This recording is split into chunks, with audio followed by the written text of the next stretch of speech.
بسیاری از بدبختی‌ها و مشکلات عالم به خاطر این زیادخواهی‌ها و اشرافیگری‌ها و تجمل پرستی‌ها و ایناست.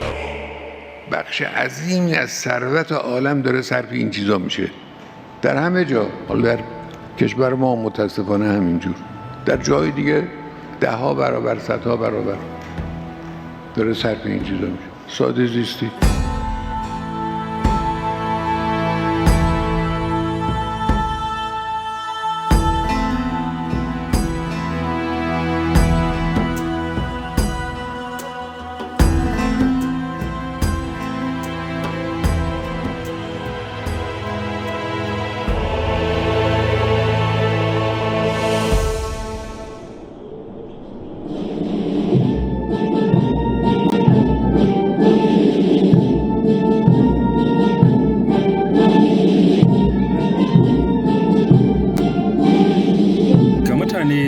Ayatollah Sayyid Khamenei ba jagoran Iran ne ba kawai.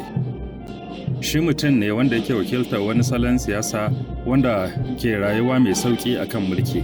Bai dogara da abubuwa da yawa waɗanda suke ƙoƙari na bayyana shi a matsayin mai fifita kansa akan zama ɗan kallo ba. Amma shi mutum ne wanda yake tushe na salon shugabanci.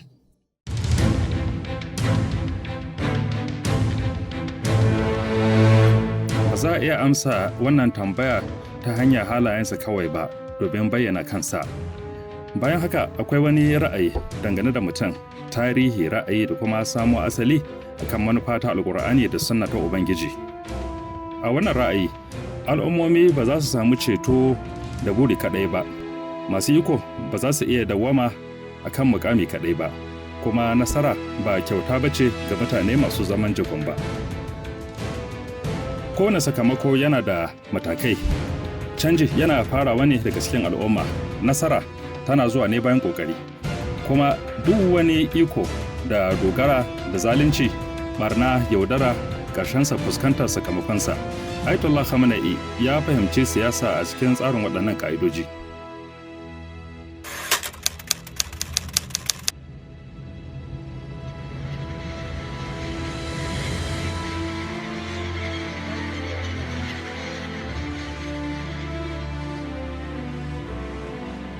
Sunnar Allah a cikin Ƙur'ani ba tana nufin wani abu maras alaƙa da duniya ba ne, ko kuma wata mu'jiza wata ke gudana a rayuwar al'amari wanda yake da alaƙa da sakamako, ƙoƙari da kuma nasara tsakanin halayen al'umma da kuma makomarta, da kuma al'ummansu, da kuma makomarsu. Misali, Ƙur'ani ya ce, Allah baya canza yanayin kowace al'umma sai sun canza abin da yake a cikinsu. Wato al'umma ba 'yar kallo a tarihi ba ce.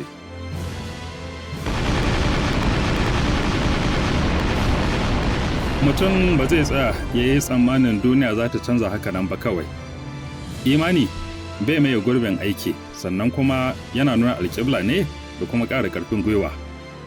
A wannan mahanga dogaro da Allah maɗaukakin sarki bai saba wa lissafi, shiri da ƙoƙari ba, aka san haka alƙawalin Allah yana cika ne ta hanyar nufi da aikin mutane. A wannan imani tushe ne daga ra'ayi na Ayatollah Khamenei.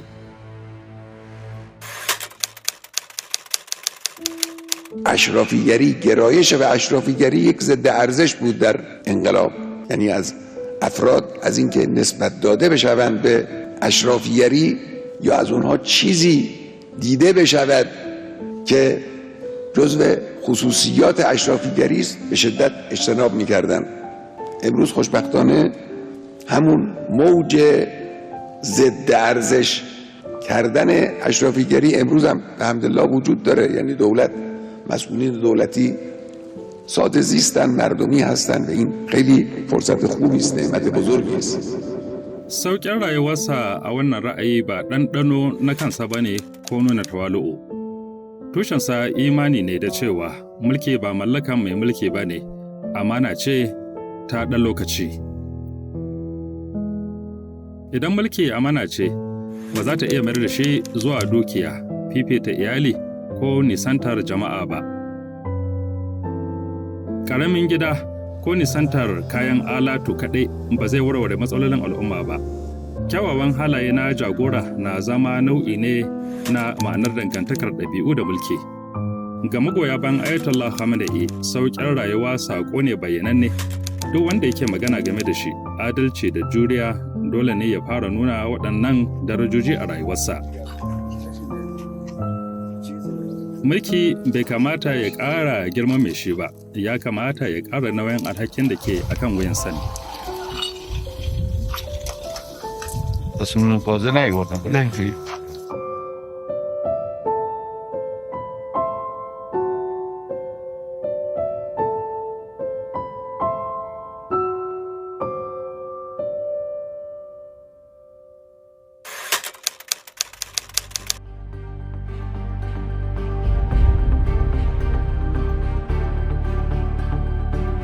Kasancewa a fagen daga ba ko a yaushe yake nufin tsayawa a sahun gaba na soja ba.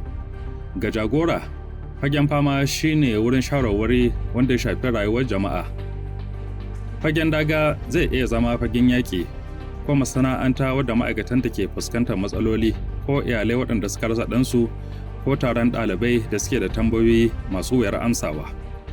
A bisa sunnonin Allah, nasara ba ta samuwa kafin yin ƙwarawa. Ƙur'ani ya sanya shari'a akan hanya tare da jihadi da ƙoƙari, wato hanya tana bayyana ga wanda ya kamata. Ayatollah Khamenei ya ayyana shugabanci daga mahangarsa sannan kuma ba daga nesa ba. A ganinsa ba za a iya kiran mutane a tsayin daka ba sannan kuma a yi nisa da su. Kasancewa a fagen daga yana nufin rage tazara tsakanin magana da nauyi wanda yake kan waya. من با فرماندهان صحبت کردم، با بعضی از افراد هم صحبت کردم. احساس می‌کنم به حمدالله همه‌شون از روحیه‌های خوبی برخوردارن. با این روحیه و با تصور این حقیقت قرآنی که کم منفعت قلیله غلبت فعتا کثیرة باذن الله، این نیروهای ما در مقابل نیروهای ابرقدرت‌ها حتما می‌توانند مقاومت کنند، بلکه می‌توانند اونها رو شکست بدن.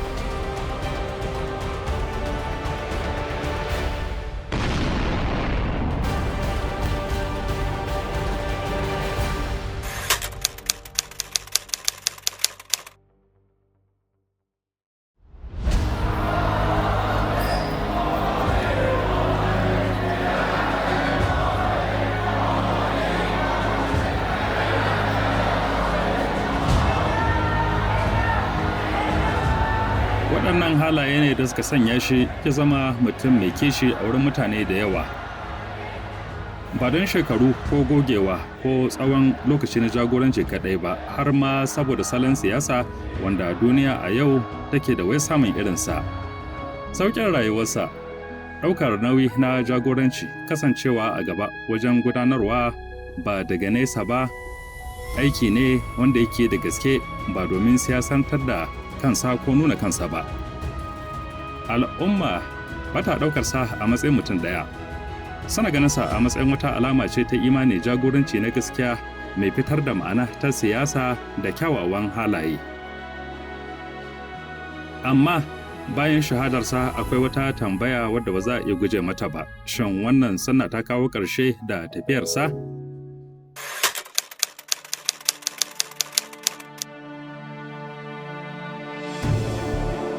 Amsar wannan tambaya ba ta cikin abin da ya gabata a cikin tarihi. Babu wani shugaba wanda zai zama kwafin shugaban da ya gabata. Al'umma ta canza, tsararraki sun canza, kuma kayan aiki na gudanarwa da yanke shawara sun sami sabbin siffofi. Ci gaban sunna ba yana nufin makwafinta daidai ba. Abin da ya kamata a kiyaye shine ka'idoji. Jagoranci a matsayin amana ne, rayuwa mai sauki, sauke nauyi, dangantaka da jama'a, kasancewa a gaba da fifita siyasar aiki maimakon nuna kai. Amma wannan ƙa'idoji suna buƙatar sabbin harsuna da hanyoyi. Sabon jagoranci dole ne ya kiyaye tushe ta hanyar sauraron ra'ayoyi daban-daban na al'umma, amfani da fasaha da hikima, da faɗaɗa ma'anar aiki a fagen tattalin arziki da kuma adalci gudanarwa da rayuwar mutane ta yau da kullum. Rike alkawali baya nufin maimaita abin da ya gabata, illa rayar da shi a cikin sabbin hanyoyi.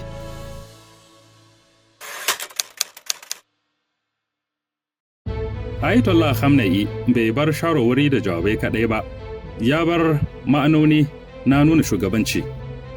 Shugabanci yana nisantar da mutane daga jama'a ne ko kuma yana ƙara zama nauyi ne a kansa? Shin jagoranci a lokacin matsaloli yana kasancewa a gaba ne ko a bayan fage? Kuma shin siyasa don walwalar jama'a da ɗan adam ne ake yin ta ko don riba da shugabanci kaɗai? Sauƙin rayuwa, sauke nauyi, kasancewa a gaba, fifita aiki akan nuna kai, waɗannan duka halayensa ne.